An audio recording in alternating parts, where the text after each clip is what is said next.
never got on this floor and I've challenged the faith of an elected official because I disagreed with them on policy. I've never gone on this floor, Mr. Speaker, and suggested that the other side of the aisle were racist because they didn't agree with my particular policy positions. I've never suggested they were sexist because they didn't agree with my particular policy positions. But I'm keeping a running tally so far of this session. We're not very far into it.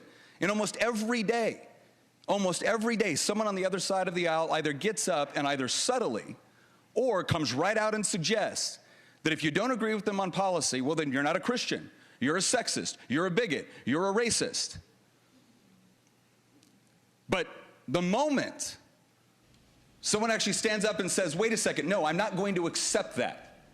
If you want to debate me on the merits of our particular policies, I am happy to have that discussion. But the moment you claim, with no evidence other than we don't agree on a particular policy position, the moment you claim that that makes us racist or sexist or bigoted, Mr. Speaker, I've got news. This was tried during the election cycle. You had a lot of parents coming to their local elected officials asking questions about what was going on in their schools. And the initial response was, oh, it's not there. And then when they saw evidence that it was, based off of what their kids were coming home and saying to them, and they went back and reissued the concern, then they got told, oh, well, then you must be a racist. Because that has been the repeated narrative coming from certain members of the other side of the aisle. And there's been a lot of times where we've sat here politely and just took it.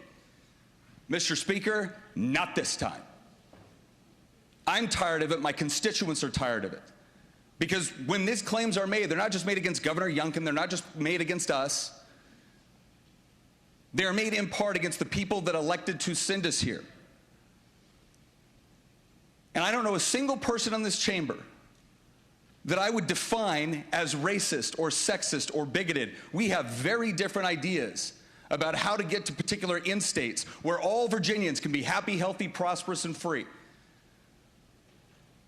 But just so I'm very clear, will I be nice this session? I would certainly like to be, but I'm not about to sit here and listen to that, Mr. Speaker, and then go home to my constituents and have them ask me, why didn't you stand up and defend us?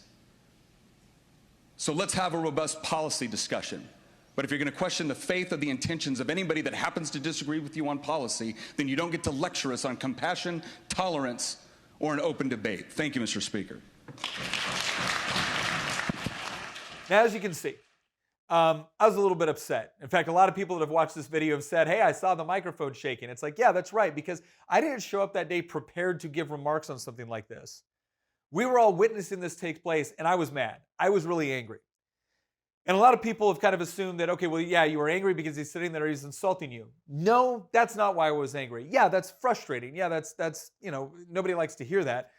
But again, I've been in the military, I've been to combat. A delegate throwing a temper tantrum on the House floor is not exactly going to ruin my whole day. No, what made me mad is that really what's going on here, what has been going on here, is that every time someone gets up and makes this sort of claim, where if you disagree with them on policy, and again, the disagreements that we have on here are things like school choice, well then they automatically assume that you must be a bad, evil person, a bigot, a racist, a sexist, whatever it is.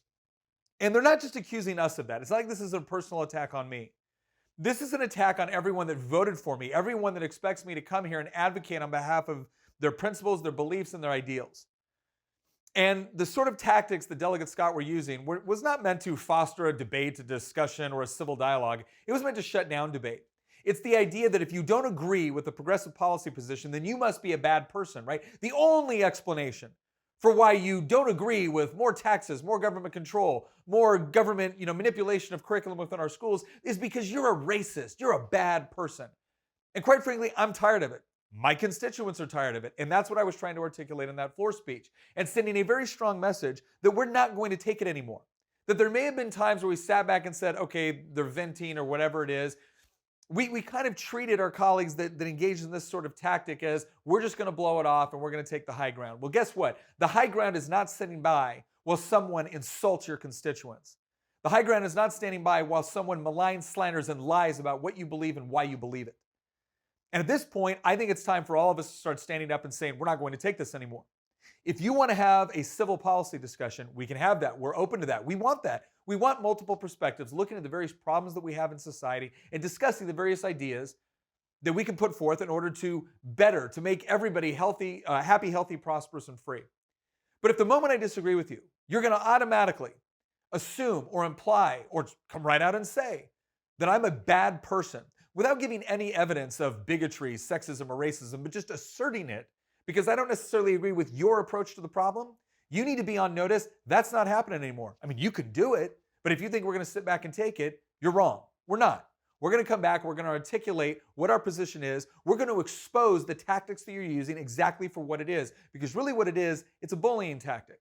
It's the idea of the bully. And we all recognize this either from what we've experienced growing up in schools, what you might have seen at the workplace, what you might have seen on TV. It's the idea of that person that sits there and picks and prods and pushes around and intimidates. And then the moment someone stands up to them, they're the first one to go crying to an authority figure, claiming to be the victim.